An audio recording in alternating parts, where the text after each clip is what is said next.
চোখের বালি। দিদির প্রথম সত্য হলো বেহারিকে বাড়িতে ফিরিয়ে আনতে হবে। দ্বিতীয় সত্যখানা হলো বিনোদিনীকে এ বাড়ি ছাড়তে হবে। না না না না না, এবার অন্যায় কথা। এই কি শর্ত দিচ্ছেন বড়গিন্নি? আরে যখন দরকার ছিল তখন বিনোদিনীকে দিয়ে তিনি কি না করিয়েছেন? হ্যাঁ, আরে জুতো সেলাই থেকে চণ্ডীপাঠ সব তো বিনোদিনী সামলেছে নাকি? আরে এখন তাকে পায়ে ঠেলছে না? আচ্ছা আচ্ছা, বিনোদিনী কি এমন করেছে যে তাকে বাড়ি ছেড়ে চলে যেতে হবে? তাই তো, এই জন্যই আমি মায়ের এই বাজে শর্ত বাড়িতে এসে কাউকে জানাই। আশা সই আমার আশ্রয় আছে, অন্য কারণ নয়। আর আমার শিক্ষা দীক্ষা নীতিবোধ কিচ্ছু লোপ পাইনি। কাজে মায়ের এই বাজে খেয়াল মেটানোর জন্য আমি ওনাকে বাড়ি থেকে তাড়িয়ে দেব, এমন পশু আমি এখনো হইনি। চেরোটা কাল, এই চেরোটা কাল না আমি বড়দির এই খাম খেয়ালিপনা দেখে আসছি। যখন খুশি যাকে খুশি মাথায় তুলছেন, আবার যখন খুশি তাকে একেবারে পায়ে ঠেলছেন।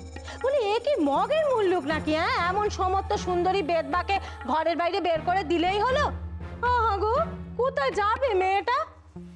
একটা কথা আমি কিছুতেই বুঝতে পারছি নে, যে বিনোদিনী বড়দির কোন পাকা ধানে মইটি দিল যে বড়দির এমন বেআক্কেলে সত্য রাখতে হলো। ওই মেয়ে বড়দির কোন বাড়া ভাতে ছাই দিয়েছে এ কথা জেনেও না জানার ভান করিস না ছোট। ওই দেখো, আমি তো বড়দির সত্যের মধ্যে কোনো অন্যায় দেখছি না।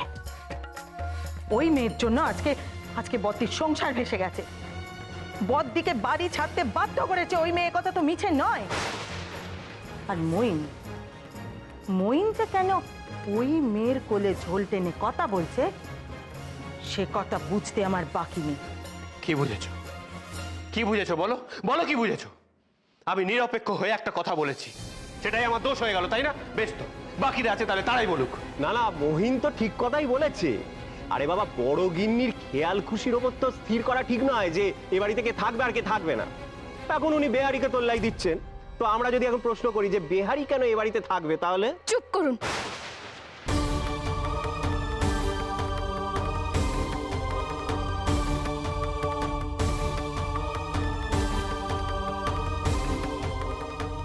দোহাই আপনাদের, আপনারা সবাই চুপ করুন। মা এ বাড়ির কর্ত্রী, তাকে প্রশ্ন করার অধিকার আপনাদের কারণে। মায়ের কাজের দোষ গুণ বিচার করতে আপনারা পারেননি, সে যোগ্যতাটাও আপনাদের নেই। এতদিন ধরে মা এই সংসারখানা চালাচ্ছেন। মা এই সংসারের জন্য যা করছেন তা এই সংসারের মঙ্গলের জন্য, শান্তির জন্য। তার মানে আমি এই সংসারের অমঙ্গল, আমি এই সংসারে অশান্তির কারণ? সে আমি জানি না বালি, আমি শুধু এইটুকু জানি যে এই সংসারখানা মায়ের, তাকে সরিয়ে এই সংসারের তার আসনে আর কেউ বসতে পারে না। কারো কোনো অধিকারও নেই, আর সেই যোগ্যতাটাও নেই। আজ না হোক কাল মাকে এই সংসারে ফিরতেই হবে। মাকে ফেরানোর জন্যে যা করতে হয় করতে হবে।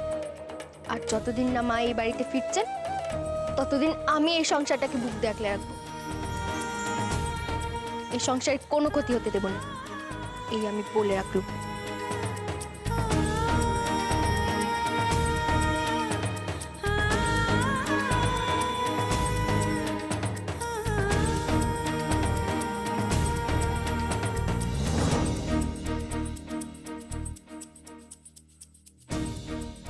ও, সব দোষ এখন আমার? বেশ, তাহলে আমি এই বাড়ি ছেড়ে চলে যাচ্ছি। বিনোদ দাঁড়াও দাঁড়াও বলছি।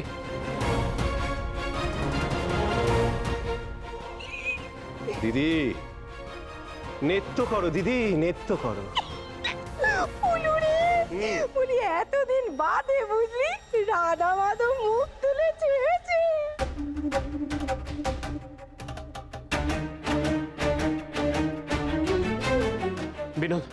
বিনোদ কি করছোটা কি? পাগল হয়ে গেছো নাকি? সরে যান মহেন্দ্রবাবু, সরে যান। আমাকে আর কেউ আটকাতে পারবে না। আমি যখন একবার সিদ্ধান্ত নিয়ে ফেলেছি যাব, তখন যাবই। দাঁড়াও বিনোদ, কোথায় যাবে? কেন যাবে? কি হয়েছে এটা কি তোমার? মায়ের কথা তুমি কেন ধরছো বলতে পারো? বিনোদ, বিনোদ, তুমি কি এখনো বুঝতে পারছো না যে আমি তোমায় ছাড়া থাকতে পারবো না? আর কি করলে, আর কি প্রমাণ দিলে তুমি বুঝবে বলো তো? দেখো বিনোদ, আমি মায়ের ফিরে আসার শর্ত গ্রাহ্য অবধি করিনি। কেন এমন করছো বিনোদ? আর কি করতে হবে? আর কি চাও তুমি? আমি আর কিচ্ছু চাই না মহেন্দ্রবাবু, কিচ্ছু না। আমার যথেষ্ট শিক্ষা হয়েছে, যথেষ্ট অপমানিত হয়েছি আমি। এবার আপনি নিজের ঘরে যান। কাল সকালবেলা উঠে আমার মুখ আর আপনাকে দেখতে হবে না। এই সংসারের অশান্তিও থাকবে না। বিনোদ, তুমি কোথাও যাবে না, আমি তোমায় কোথাও যেতে দেবো না। বিনোদ, তুমি কেন শুধু শুধু রাগ করছো বলতো? কার উপরই বা রাগ করছো? মা তো বাড়িতেই নেই, আর আমিও তো তোমায় কিছু বলিনি। বাহ, চমৎকার, হিসেবটা তো খুব ভালো। আমাকে কিছু না বলে একবারে উদ্ধার করে দিয়েছেন। আমাকে করুণা করে বীরত্ব দেখাচ্ছেন, তাই না? যখন আপনার অবলা অশিক্ষিত স্ত্রী আমাকে অপমান করলো, তখন কোথায় গেছিল আপনার বীরত্ব? কোথায় গেছিল মহত্ব? যান যান, নিজের ঘরে যান, আমাকে আমার কাজটা করতে দিন।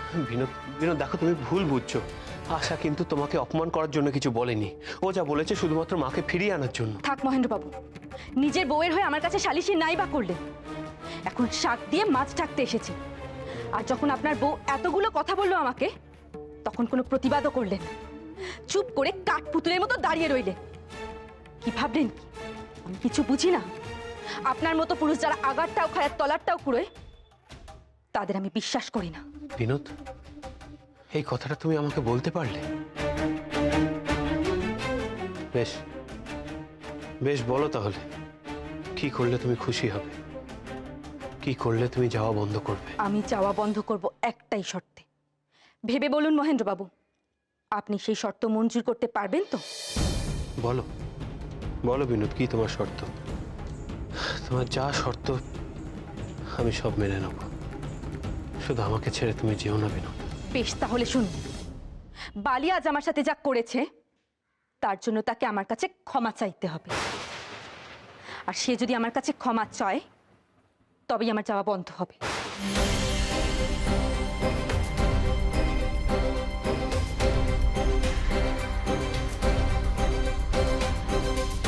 কি হলো মহেন্দ্রবাবু, পারবেন না তো?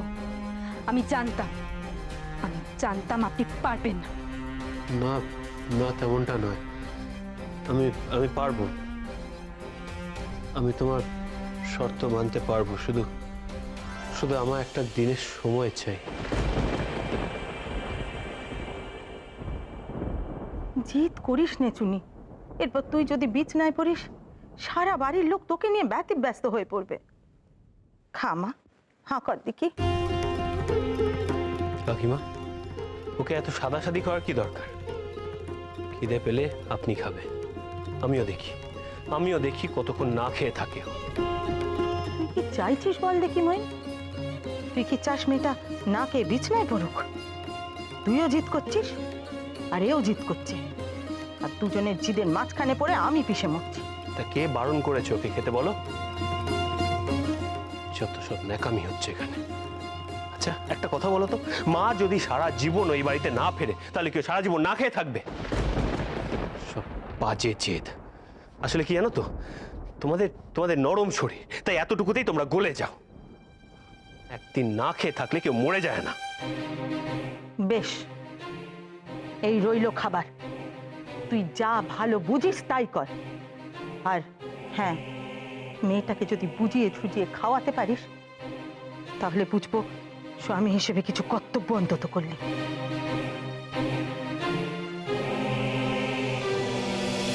আশা, চলো খেয়ে নেবে, চলো। যথেষ্ট হয়েছে আশা, খেয়ে নেবে, চলো। সারা জীবনের মতো তোমার ভাত কাপড়ের দায়িত্ব নিলাম। কি হলো আশা, কানে কথা যাচ্ছে না?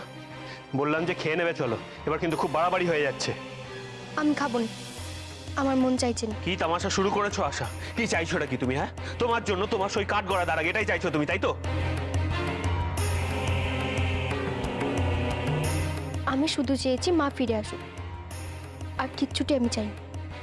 কেউ যদি নিজে নিজে গিয়ে কাঠগোড়ায় দাঁড়ায়, তাতে আমি কি করতে পারি? তাহলে আজ সবার সামনে বিনোদিনীকে অপমান করলে কেন এইভাবে? কি বললে তুমি? তুমি বললে যে মা যা করেছেন সেটা শুধুমাত্র এই সংসারের শান্তির জন্য, এই সংসারের মঙ্গলের জন্য। তার মানে কি হয়? তার মানে এই হয় যে বিনোদিনী যা করেছে সেটা এই সংসারের অশান্তি আর অমঙ্গলের জন্য। আমি অত প্যাচ প্যাচের বুঝিনি, সহজ কথা সহজভাবে বলেছি। আমার কথা এত গায়ে মাখার তো কিছু দেখছি না। সে তুমি যেভাবেই বলো আর যাই বলো আশা, তোমার কোনো কথায় যদি তার খারাপ লেগে থাকে, যদি সে অপমানিত বোধ করে থাকে, তাহলে তোমার উচিত তার কাছে গিয়ে ক্ষমা চাওয়া। আমি কাউকে অপমানও করিনি, কোনো অন্যায় করিনি। আমি শুধু চেয়েছি মা এ বাড়িতে যেন ফিরে আসেন, আর আমার এই চাও ন্যায্য চাও, তাই আমি কারো কাছে ক্ষমাও চাইব না। বুঝলে গিন্নি, ওই শ্যামবাজারে একটা বাড়ি দেখেছি বুঝলে, একবারে জলের তরে। বাবজি, তোমার নামে ওটা কিনে দেবো। মিনসে ঢং দেখে না আমি মরে যাই। তা কিনুন নে, অপেক্ষাটা কিসের? হ্যাঁ, না বুঝলে, আমি অপেক্ষা কেন, অপেক্ষা নয়, ওই ঘরের যা টাকা পয়সা আছে কুড়ি বাড়ি দেখলুম হয়ে যাবে। খালি 500টা টাকা না কম পড়ছে। ওই 500টা টাকা যদি আজকে রাতের মধ্যে জোগাড় করতে পারি, ব্যাস খালি কেল্লা পথ। কি বলছেন আপনি? 500 টাকা? বলি কে দেবে আপনাকে? হ্যাঁ, বলি এক রাতের মধ্যে 500 টাকা জোগাড় করা চারটিখানি কথা নাকি? একে হাতের মোয়া যে চাইবেন আর পেয়ে যাবেন। বলছি গিন্নি, তুমি যদি অভয় দাও তো বলি।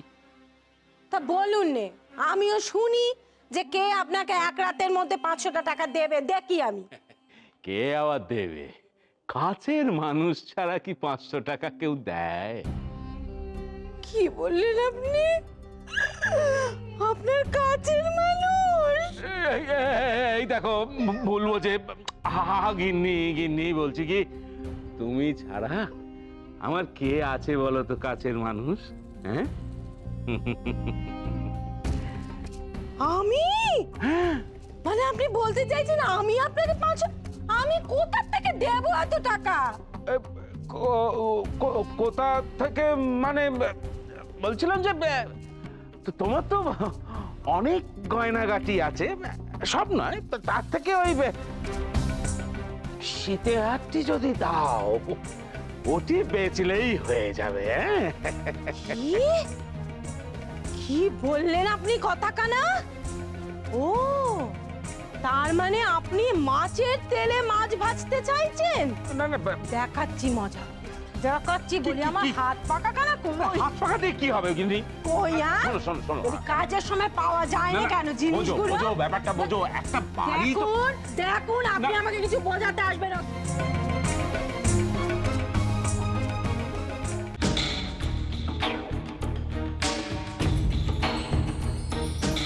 মায়ের কাজের দোষ গুণ বিচার করতে আপনারা পারেননি, সে যোগ্যতাটাও আপনাদের নেই।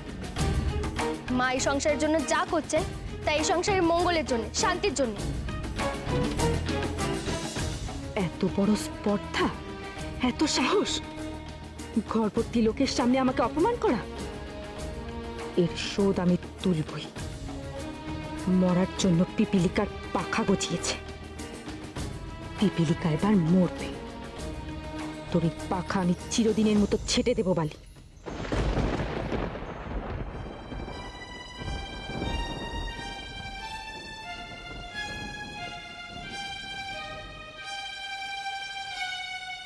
পথে এসো বালি, পথে এসো। মহেন্দ্রবাবু বেশ কড়া দাগের ওষুধ দিয়েছে মনে হচ্ছে। ক্ষমা চাইতে এসেছো আমার কাছে, কিন্তু ক্ষমা তো অত সস্তা নয় যে চাইলেই পাওয়া যায়। আমার পায়ের নিচে মাথা কোটো, নাক্ষত দাও, তবু আমি এত সহজে তোমাকে ক্ষমা করছি না।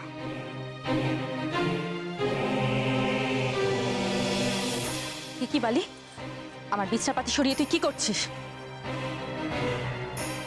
তোর সাহস তো কম না, আমার বিছাপাতি হাত রাখছিস, আবার জবাবও দিচ্ছিস না।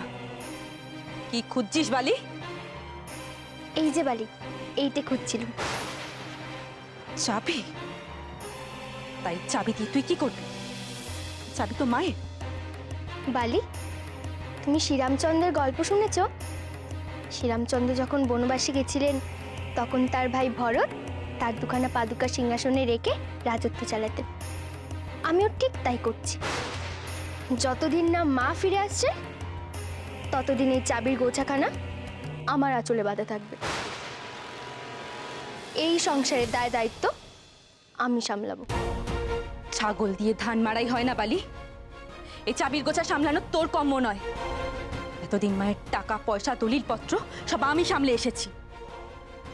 মা আমার আঁচলে এই চাবির গোছাখানা বেঁধে দিয়েছিলেন। এই চাবির গোছাখানা আমাকেই সামলাতে দে। সামলাতে যদি পারতে পারি তাহলে আজ এই সংসারের এমন অবস্থা হতো না গো। তুমি এই চাবির মর্যাদা দিতে পারোনি। তাছাড়া শাওরি মায়ের অবর্তমানে তো বাড়ির ছেলের বউয়েরই সব দায় দায়িত্ব নেওয়া উচিত, কি তাই না বালি? আর তুমি হলে এই সংসারের অতিথি। আজ আছো কাল নেই। আমি হলাম এই সংসারের ছেলের বউ। এই সংসারের সাথে আমার সারা জীবনের সম্পর্ক। কাজেই তুমি আর এই চাবিখানা নিয়ে মাথা ঘামিও না, কেমন?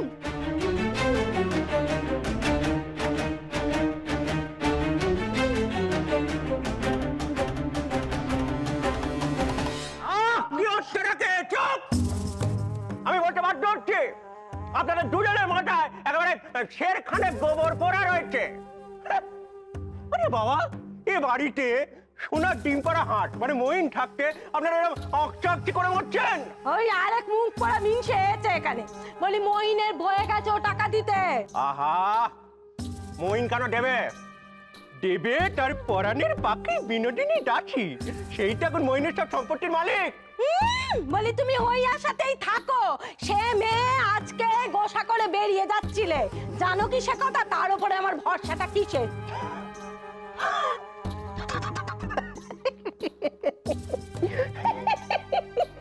দিদি, বরং বরং ওটা বরং বিনোদিনী জানে মহিনটাকে বেরোতে দেবে না। আর তাছাড়া তুমি তো তাকে ঝাঁপিতে পুড়িয়ে ফেলেছো। একবার যেই দেখো না, আমি বলছি দিদি, তুমি চাইলেই সে তোমাকে দিয়ে দেবে। সে চায় তোমাকে এখন হাতে রাখতে। তুমি একটা কাজ করো, যাও গিয়ে এই বেলা দাওটা মেরে দাও। হ্যাঁ, মগজ ধোলাই করো দিদি, মগজ ধোলাই করো, মগজ ধোলাই।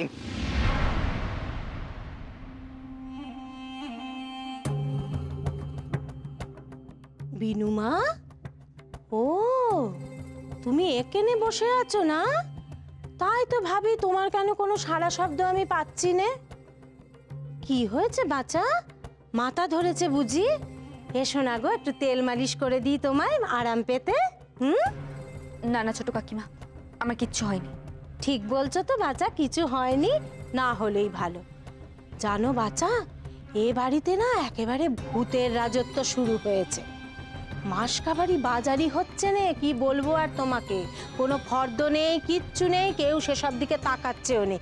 যে যখন যা পাচ্ছে হাতে করে একটু করে নিয়ে আসছে। আর ভাঁড়ারেরও সেই দশা, তেল নেই, ঘি নেই, নুন নেই, একেবারে শুধু নেই নেই রব। আচ্ছা বলো দেখি, এভাবে কি সংসার চলে কখনো? আমার এখন এসব শুনতে ভাল লাগছে না ছোট কাকিমা। আপনি দয়া করে চুপ করুন। বাড়িতে ভূতের রাজত্ব চলছে, তা দিয়ে আমার কি? না বাচ্চা না, তুমি এত সংসারী মেয়ে, তোমার মুখে না এমন কথা একদম মানায় নেই। এই জানো বিনু, মেজদি না হচ্ছে গিয়ে একেবারে অকম্মার ঢেকি যাকে বলে। ওই যেমন বঞ্জি তার তেমন মাসি। নিজে কোনো দায়িত্ব নিতে পারে না, আবার সে দায়িত্ব কাউকে দেবেও না। কেন বাপু? বলি এতদিন তো তুমি কি সুন্দর সংসারটা সামলালে, তোমাকে তো দায়িত্বখানা দিতে পারে, দেবে নে। আসলে কি জানো তো, ওই হাতের লোক কি পায়ে ঠেলে না, তারা এখন মাথা কুটে মরছে। একে কি বলে বলো দেখি বাচ্চা? সুখে থাকতে ভূতে কিলানো। আপনাকে তো বারবার বলছি, আমার এখন এসব শুনতে ভালো লাগছে না।